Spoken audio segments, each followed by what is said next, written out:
অনেক অনেক দুধ দিস না। এই গরুটারে আনছিলাম আমার গরুগুলির কনসেপ্ট করার জন্য, আল্লাহর রহমতে হয়েছে। তো গরুটা বেশি বড় হয়ে যাওয়ার কারণে আমি গরুটা একটু বিক্রি করে দিতে চাইতেছি কুরবানির জন্য। যার কারণ আমি এই গরুটার যে পালছি, এটা যদি অন্য খাবার খাওয়াইতাম তাহলে এটা আমার থেকে অনেক উপরে যেত। কিন্তু এটা যে কিনবেন কুরবানি দিবেন ভালো একটা জিনিস দেখে শুনে নিয়ে যাইবেন।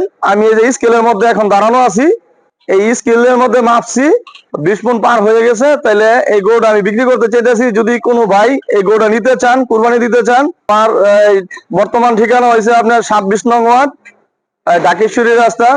আর যে কোনো কারোর জিগাইলে চলবো যে মনির ডেলি ফার্ম এই আমার খামারটার নাম। আর এই গরুটার নাম রাখছিলাম আমি হীরামানিক। যদি কেউ কুরবানি দিতে চান, আমার এই গরুটা একদম সুস্থ সবল, একদম ভালো, গরুটা দেখে নিতে পারবেন। মানিকের নাম রাখছি হইলো এই জন্য, এটার হেন্দা সাদা আছে, সাদার কারণ হইলো হীরা। আমার এই গরুটাও অনেক সভ্য শান্ত।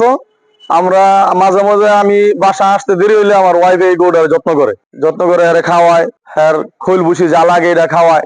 আমার ছেলে আছে মাদ্রাসায় পড়তো, হ্যাঁ ভাই এটার যত্ন করে। আমার এই কথাটা বাস্তব যে খামার করে হ্যার গরুর পেট না বললে হ্যাঁ হ্যার খাবার হ্যাঁ খাইবো না, এটাই হলো বাস্তব।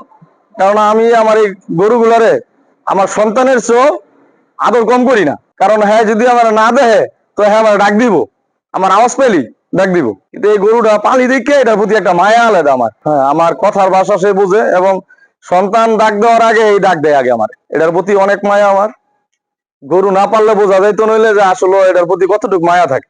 আসলে আমি ভাড়া কোন আনি বেড়াইতেও যাই না, কাছে ভিতরে যাই, আনাইলে যাই না। কারণ হের প্রতি হের খাবারটা, হের দেখাটা, আর মায়া করাটা এটা অন্যরকম একটা হিসাব লাগে। তো যদি কেউ নেন দয়া করে গোটা আইসা দেখেন। হ্যাঁ, এর সাথে খেলাধুলা করে ছেলেরা ই করে খায়, সভ্য শান্ত একদম। দাম দস্তুর বিষয়ে যদি অনেকে জানতে চাইতেছেন, কিন্তু আসেন আইসা দেখেন আগে আপনার পছন্দ হয় কিনা। যদি পছন্দ হয়, দামের জন্য আটকা রাখবো না গরু। যার ভাগ্যে আছে কুরবানি দিব, হ্যাঁ আমার এই গরুর হীরামানিককে নিয়ে কথার সাপেক্ষে দাম দোস্ত বলা যাবো, সমস্যা হইব না।